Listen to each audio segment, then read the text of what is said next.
gente tem uma redução no alumínio pela própria ocorrência da calagem. pH cerrado, área nativa, pH baixo. Então, isso aqui só para mostrar para vocês as diferenças, né, que a gente já conhece. Agora, matéria orgânica, vejam que eu tenho um alto teor de matéria orgânica na área nativa, e isso explica o porquê que a gente tem uma área com maior equilíbrio. Na área onde eu cultivava batata, essa matéria orgânica cai muito em função do quê? Do processo de gradagem, de aração, da retirada, né, da extração dos tubérculos. Então a gente não deixa nada para trás, mas quando eu começo a trabalhar com plantas de cobertura, com a recuperação, com a agricultura regenerativa, esse teor de matéria orgânica ele já começa a subir. Então o uso de plantas de cobertura já me traz uma melhoria para o solo, né? Quando a gente avalia carbono, hoje as empresas, né, eu comentei aqui da parceria com a PepsiCo, quando eu mostrei esse resultado, eles arregalaram o olho, todos os diretores, porque todas as empresas têm buscado o quê? Estratégias, práticas produtivas que sequestrem carbono, que tirem carbono da atmosfera e disponibilizem ele, principalmente na questão do efeito estufa. E a PepsiCo tem uma meta daqui a uns 30 anos de zerar, né, o seu balanço, né, de emissão de carbono. Então, tudo que a fábrica produz, eles têm que ter práticas, né, produtivas que reduzam, né, que compensem essa emissão de carbono. E aí, o que a gente vê? Na área nativa, uma alta concentração de carbono no solo, né, onde eu tinha batata, essa concentração muito baixa, mas quando eu faço uso de plantas de cobertura, eu aumento a fixação de carbono no solo. Então, mais carbono no solo é menos carbono na atmosfera, menos gases de efeito estufa. E aí o que nós vimos? Nós avaliamos, por meio de técnica de metagenômica, a diversidade de micro-organismos nessas três áreas. E nessa análise aqui de beta-diversidade, vejam que nós reparamos. Esse triângulo verdinho aqui, ele quer dizer, ele representa toda a diversidade de bactérias na área onde a gente tinha a vegetação nativa. Esse triângulo vermelhinho aqui, ele representa toda a diversidade de micro-organismos, de bactérias que a gente tinha na área de batata. Vejam que, quando ele se sobrepõe, o que quer dizer? Que existe um grupo de micro-organismos que está nas duas áreas. Reparem que quando a gente avalia a diversidade dos micro-organismos na área com agricultura regenerativa, com plantas de cobertura, essa azul aqui, a sobreposição com a área verde é muito maior do que a área de batata.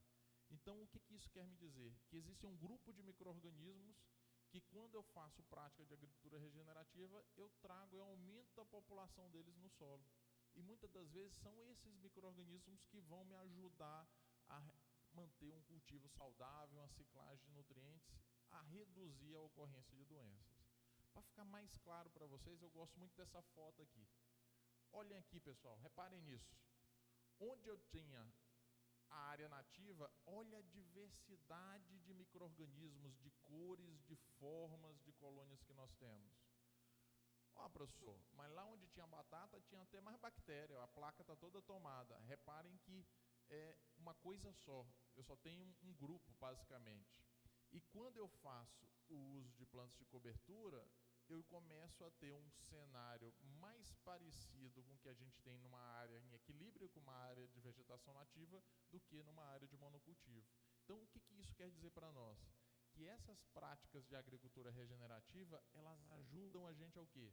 A recuperar a saúde do solo e a resgatar micro-organismos que podem ser importantes para nós. Então, pessoal, a gente tem que... isso aqui é uma área lá na Verma, um pivô de 80 hectares parado por 90 dias se recuperando. Essa aqui foi a área que nós fizemos aquela amostragem. Então, vejam que o produtor ele tem a consciência de que não adianta explorar o solo ao máximo, ele precisa recuperar, né, a saúde desse solo para que ele tenha sustentabilidade na produção, né? Então, a Verma mesmo, ela tem uma experiência de que pós esse período de pousio aqui, de recuperação, né, de uso de plantas de cobertura, de saltos de produtividade próximos a 100%, sair de 25 toneladas por hectare para 50 toneladas por hectare, ok? E aí, nós começamos, por que as plantas de cobertura elas são tão importantes? A gente tem que entender, lá em Morrinhos eu costumo falar com meus estudantes, né, que o relacionamento planta-micro-organismo ele não começou no Caldas Country, né? Eles gostam muito da festa do Caldas Country, nem desse ano, nem do ano passado, nem do ano retrasado. É um relacionamento de muitos e muitos anos. E em função desses anos de relacionamento, as plantas aprenderam o quê? A recrutar micro-organismos. Vocês sabiam que as plantas elas liberam até 40% da energia que ela produz, ela gasta isso em exudato radicular? Para que ela faz isso? Para atrair, para recrutar micro-organismos. Então, pessoal, se eu uso plantas de cobertura, né, plantas diferentes, eu consigo atrair o quê? Micro-organismos diferentes. Então, o uso de plantas de cobertura para recuperação da saúde do solo, ela é importante por quê? Porque é uma forma de eu trazer micro-organismos diferentes que podem me ajudar a suprimir uma população de patógeno, me ajudar a disponibilizar nutrientes para as plantas como solubilizadores de fósforo. Então nós começamos, né, um trabalho lá no Instituto de buscar entender quais são as melhores plantas de cobertura para recuperar a saúde do solo para a cultura de batata.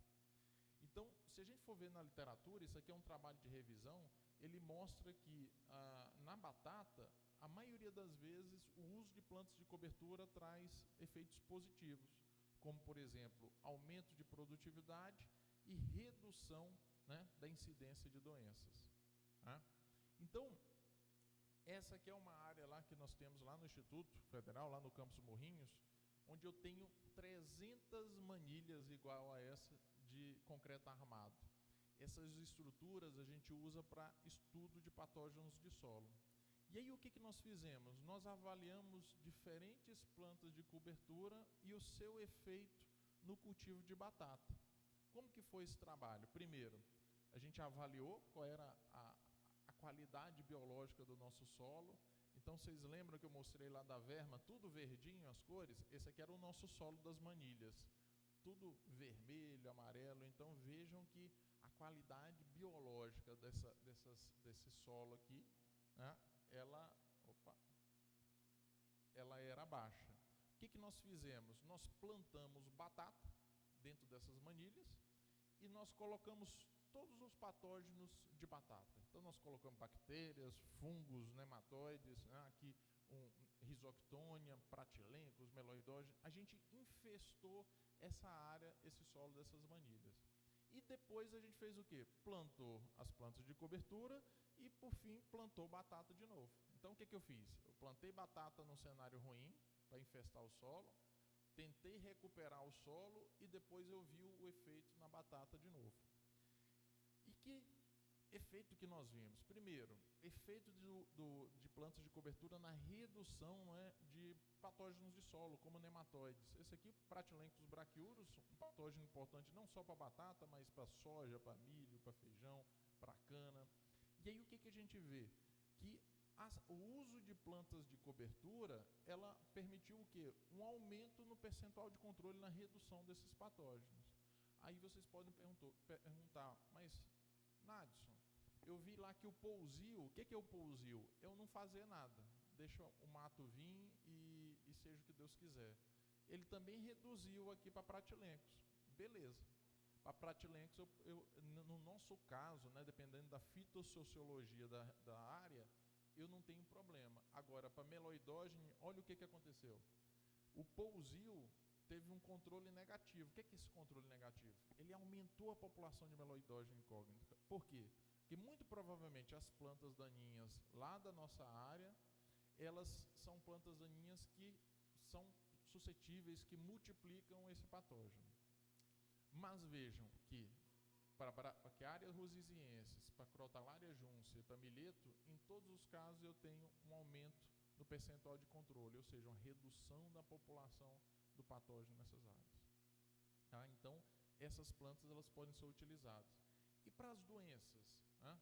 Então, vejam que o uso de plantas de cobertura para rhizoctoniose causada por um fungo Rhizoctonia solani, a podridão mole causada por bactérias pectolíticas, ou para a ocorrência de sintomas, né, que a gente chama de pipocas, né, são verruguinhas na batata causadas por nematóide, em todos os casos, quando eu uso as plantas de cobertura, vejam, para risoctoniose, uma redução, para podridão mole, uma redução, para ocorrência de danos por nematóides, uma redução na incidência em função do uso dessas plantas de cobertura.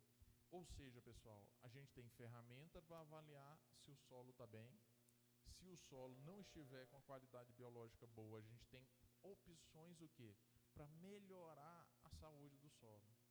Vocês lembram que eu falei para vocês até que a gente é uma empresa de químico lá financiando esse trabalho de saúde do solo?